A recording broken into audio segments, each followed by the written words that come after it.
जो साधक पवित्रता से, चाहे गृहस्थ में हो या विरक्त हो, नैष्ठिक ब्रह्मचारी हो या सीमित ब्रह्मचारी हो, सीमित ब्रह्मचारी कुछ वर्ष बाद फिर गृहस्थ में जाना है, नैष्ठिक ब्रह्मचारी आजीवन ब्रह्मचर्य रहना है, उसको इन 21 बातों को ध्यान पूर्वक सुनना चाहिए और अपने जीवन में उतारना चाहिए। पहली बात ये समझ लो कि वीर, प्राण और मन तीनों का एक तारतम्य है। ये परस्पर इनका घनिष्ठ संबंध है। इनमें से एक भी बिगड़ा तो तीनों बिगड़ जाएंगे। वीर बिगड़ा तो प्राण शक्ति कमजोर हो जाएगी, मन चंचल, अशांत, मलिन, पापमय हो जाएगा। मन बिगड़ा तो आपके प्राण कमजोर हो जाएंगे, वीर स्तंभित करने की शक्ति नष्ट हो जाएगी, वीर रोकने की शक्ति नष्ट हो जाएगी। प्राण स्थूल हुए तो मन चंचल हो गया, वीर नष्ट। तीनों का घनिष्ठ संबंध है, इसलिए एक को दृढ़ कर लो, किसी एक को, तो आपका सब संभलना शुरू हो जाएगा। मन को श्री जी के नाम में लगा दो, या प्राण वायु का संशोधन नाम जप करते हुए करो, या ब्रह्मचर्य पर दृष्टि डाल दो। एक ठीक हो जाएगा तो तीनों ठीक हो जाएंगे। मन शांत हो जाएगा, प्राण सूक्ष्म हो जाएंगे, यदि ब्रह्मचर्य ठीक है तो। पहले ब्रह्मचारी को कब्ज से बचना चाहिए। बहुत सहज सरल उपाय है कब्ज नष्ट होने का,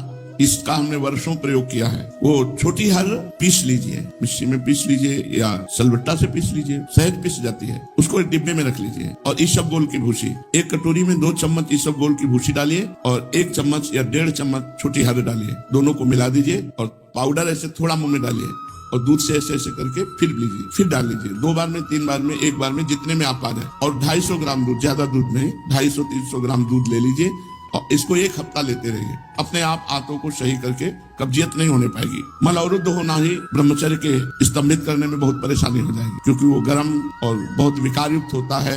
जो कब्ज है कई रोग पैदा कर देती है। इसलिए ब्रह्मचारी को चाहिए कि प्रातः काल उठकर कम से कम 500 ग्राम पानी हल्का सा गर्म करके वज्रासन में बैठ करके धीरे धीरे 5-10 मिनट में पीना चाहिए। फिर 200-400 कदम टहल करके फिर शौच जाना चाहिए। आप देखना, आप कब्जियत की शिकायत खत्म हो जाएगी अगर आप ऐसे करेंगे। दूसरा, मैदा और पकवान और चाय, ये कब्ज बनाने वाली चीजें ब्रह्मचारी को नहीं लेनी चाहिए। जब तक 50 की आयु ना हो जाए तो चाय पीना ही नहीं चाहिए। चाय की जरूरत ही नहीं है। 50 के बाद ठीक है, 50 वर्ष की आयु हो गई, अब उसके बाद थोड़ा शरीर गर्म करने के लिए लेने लगी, कोई बात नहीं। लेकिन जवान साधक को चाय आदि की जरूरत नहीं है बेमतलब में। कुछ साधक काफी, और ये सब चीजें उनकी हैं जो बहुत ऑफिस में काम कर रहे हैं, जग रहे हैं, थोड़ी चाय ले ली, फिर गर्म हो गए, फिर सेवा में लग गए।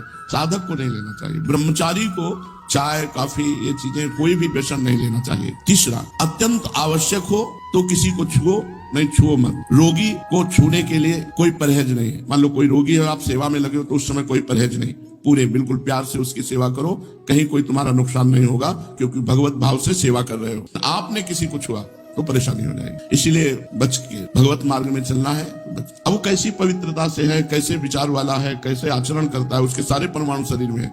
आप टच करेंगे वो परमाणु आप में आ जाए, बच के। चौथा, किसी से अश्लील बातें मत करो। ब्रह्मचर्य रहना है तो गंदी बातें, भोग संबंधी बातें, अश्लील बातें न करें। 5वां, बाल काढ़ना, काला लगाने लेना बालों में, मांग का, ये सब बिल्कुल नहीं। कपड़े, इसी 5वें में बाल, कपड़े, श्रृंगार, शौक, शौकीनी, ये सब ना करें, क्योंकि ऐसा करने से शरीर, मन, बुद्धि, ये तीनों रजोगुण से युक्त हो जाते हैं और साधक का पतन होने लगता है। एक साधक को देखा और स्वर्ण के ऐसे आभूषण का, किस लिए भाई? बोले निषेध है क्या आपका? बिल्कुल निषेध है। रज के पात्र में पाने का आदेश है। धातु के किसी भी तरह के व्यवहार को मना किया गया है। तो फिर तो महंगी वस्तुएं, इनको धारण करने की जरूरत ही नहीं है। शरीर राग त्यागना ही तो वैराग्य है। क्या कपड़े बदल लेना केवल वैराग्य है? शरीर राग त्याग, गर्मी सर्दी सहना, गाली अपमान सहना, दुख सहना, यही हमारा परम धर्म है। दुख सहना, तिरस्कार, अपमान, निंदा, ये जब हम सहते हैं तब हमारा परमार्थ पुष्ट होता है। 6वां, वही वस्तु पाओ जिसमें तुम्हें ज्यादा स्वाद न मिले और तुम्हारा स्वास्थ्य ठीक रहे। तुम्हारा शरीर बलयुक्त हो, सात्विक भोजन हो और स्वाद रहित भोजन हो। तो ऐसी चीज मत खाओ पियो जो तुम्हें बहुत पसंद है। सात्विक भोजन करो जो स्वाद रहित हो। 7वां, इत्र, फुलेल, सुगंधित द्रव्यों का लेपन बिल्कुल निषेध है ब्रह्मचारी के लिए। सुगंधित द्रव्य लगाना, इत्र, फुलेल लगाना, ये बिल्कुल निषेध है, नहीं लगाना चाहिए। 8वां, प्रतिदिन नियमानुसार व्यायाम करें। व्यायाम बहुत बार साधकों से कहते करो। देखो, एक मोटरसाइकिल भी सुबह जब स्टार्ट की जाती है, बहुत जोर से स्टार्ट की जाती है। खड़े खड़े उसको बहुत, वो एकदम गर्म हो गई, चल दी। तो ऐसे बहुत जोर से आधा घंटा स्टार्ट हो, दंड बैठक मारे, पसीना पसीना हो गए, सर के बल खड़े हुए, और भी आसन, प्राणायाम, व्यायाम, अगर ये करोगे व्यायाम तो ब्रह्मचर्य बहुत पुष्ट। जवान से तो जवान 100-500 दंड मारी, 100-500 बैठक मारी, तब समझ में आता है हाँ ब्रह्मचारी, समझ में आवे कि ब्रह्मचारी। व्यायाम करो, प्राणायाम करो, करो, मानो हमारी बात। हर साधक को, चाहे गृहस्थ साधक को, चाहे व्यक्ति, व्यायाम तो करना ही चाहिए। बहुत बड़ी औषधि व्यायाम है। प्रतिदिन नियमानुसार व्यायाम करो और भोजन उतना पाओ जितना आराम से पच जाए। 9, अच्छी तरह चबा चबा करके भोजन करो। कोई कोई तो ऐसे भोजन करते हैं, कवल गया वो अंदर गया। भगवान अंदर कोई मशीन कटिया काटने की थोड़ी लगी।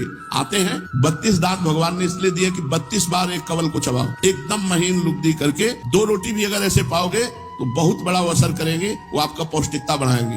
अरे जल्दी जल्दी जल्दी जल्दी, शास्त्र कहता है थोड़ा आहार करो लेकिन खूब चबा चबा करके आहार करो। और दांत सफाई रखनी चाहिए। पाचन शक्ति पर बहुत प्रभाव पड़ता है जब आप चबा के नहीं पाते हैं। कुछ दिन बाद आपका लीवर गड़बड़ हो जाएगा। आप चबा चबा के पाइए, थोड़ा पाइए, अधिक समय लगाइए। 40 मिनट में पाइए, 1 घंटे में पाइए, लेकिन चबा चबा करके पाइए। अगर हमारा भोजन चबा के जाएगा तो बहुत जल्दी पच जाएगा और स्वास्थ्यवर्धक होगा। थोड़ा अन्न भी बहुत शक्ति प्रदान करेगा। 10वां, 3 बार स्नान करना चाहिए ब्रह्मचारी साधक को। 3 बार ना हो सके तो 2 बार तो करना ही चाहिए। मुझे लगता है 2 बार तो प्रायः सब लोग करते हैं, क्योंकि प्रातः स्नान और शाम के जब वाणी पाठ में आते हैं तो सब स्नान तिलक करके आते हैं। 11वां, अपने विचारों को रात्रि के सोते समय जांच कीजिए कि कितने मिनट गंदे विचार आए, किसके संग से आए, क्यों आए, कैसे हटाना चाहिए। 12वां, जहां रह रहे हो ऐसे स्थान पे होना चाहिए जिससे आपको शुद्ध वायु मिलती है। एकदम लॉक आसपास से बंद ऐसा नहीं, ऐसा होना चाहिए जिससे वायु क्रॉस होती हो।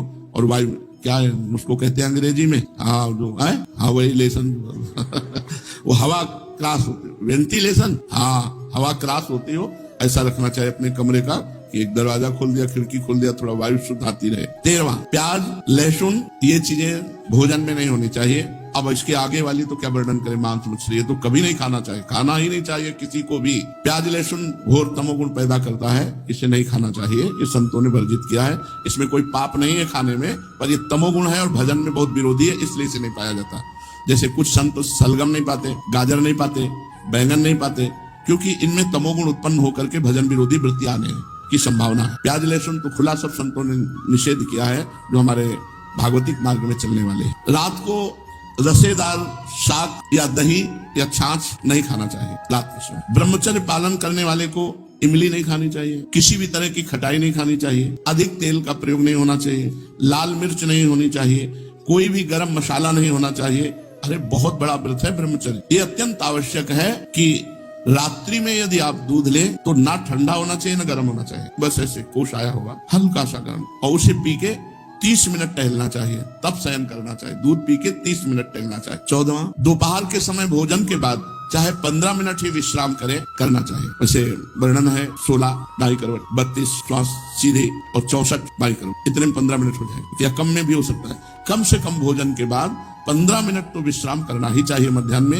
यदि रात्रि में आप जगते हैं तो मध्याह्न में सो सकते हैं। सायंकाल के भोजन में बहुत सात्विकता होनी चाहिए, कोई भी गरिष्ठ पदार्थ नहीं होना चाहिए। सायंकाल तो बस मूंग की दाल और रोटी, 2 रोटी ले ली, मूंग की दाल ले ली, बस। अब शयन के समय 250 ग्राम आधा लीटर दूध हो गया, बहुत हो गया। अब देखो इतना सब खान पान है और ना तो शरीर में मांस है और ना चेहरे पे तेज है, तो खान पान का मतलब क्या, बहुत ज्यादा बोझा डाला जा रहा है। थोड़ा खाओ भी तेज जागृत होगा। 15वां, दिन में नहीं सोना चाहिए। अभी अभ्यास किया है तो रात्रि में जगने पर भी दिन में नहीं आती ही नहीं। जैसे लेटे भी तो एक ऐसी सरसराहट सी शरीर में होती कि उठ के बैठ गए, कभी टहल रहे, पूरी दोपहर ऐसे कटती है। रात्रि में 8, 9, 11, 12 जगने के टाइम, ये 11 और 12 के बीच, 8, 9 के बीच में शयन करना। मध्याह्न में 1 मिनट भी नहीं देना। अभ्यास योग युक्तेन चेतसा नान्यगामिना, अभ्यास किया जाए तो हम हर विषय पर विजय प्राप्त कर सकते हैं। तो रात्रि में जो बहुत जगते हैं, मान लो सेवाएं हैं, पूरा का पूरा श्री जी का श्रृंगार करते हैं बच्चे, जो साधक संतजन, उनके लिए है कि आप 3 घंटे सो सकते हैं।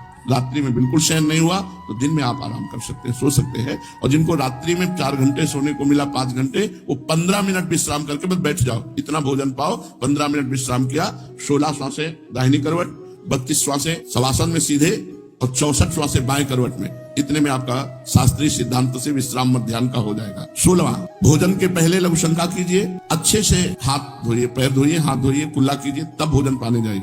भोजन के तुरंत बाद लघु शंका कीजिए, इससे आपके शरीर में कभी गर्मी नहीं चढ़ेगी, पित्त नहीं बढ़ेगा, कब्ज नहीं बनेगी। और शयन करने के पहले लघु शंका करके फिर आप जाइए, जनेंद्रिय को शीतल जल से प्रक्षालित कीजिए। 17वां, 64 श्वासें बाएं करवट के बाद अगर आपको रात्रि में सोना है तो फिर दाईं करवट में तुरंत हो जाइए।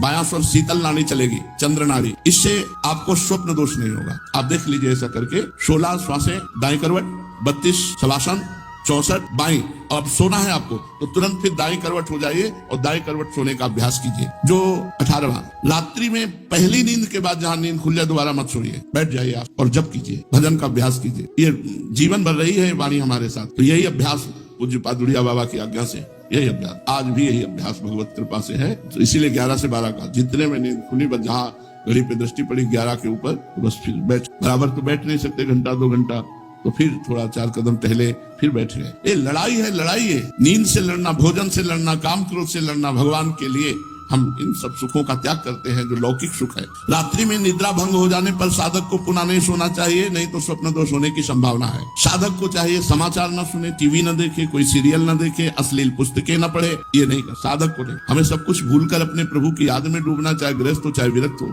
20 किसी भी तरह का मनोरंजन न करें। कई प्रकार के सांसारिक खेल हैं, मनोरंजन न करें। मनोरंजन करने से सांसारिकता बढ़ती है, भजन की गंभीरता नष्ट हो जाती है। यदि आपको समय ऐसा है कि हमारे पास समय है 1 घंटा हम समय, तो आप कोई फुलवाड़ी लगा लीजिए, अगर जगह है उसको सींचिए, आप श्री जी के लिए जो वाटिका है उसकी सेवा कीजिए, सोनी लगा दीजिए, पोछा लगा दीजिए, दीवालों को साफ, मतलब किसी क्रिया में लग जाइए, मनोरंजन मत कीजिए। 21वां, किसी की निंदा मत कीजिए, किसी की समीक्षा मत कीजिए, ब्रह्मचारी है कि नहीं, और किसी भी सांसारिक उत्सव में सम्मिलित नहीं होना चाहिए। श्राद्ध है, पितृ तर्पण है, ब्याह है, पार्टी है, किसी भी तरह के इसमें नहीं, सम्मिलित नहीं होना चाहिए।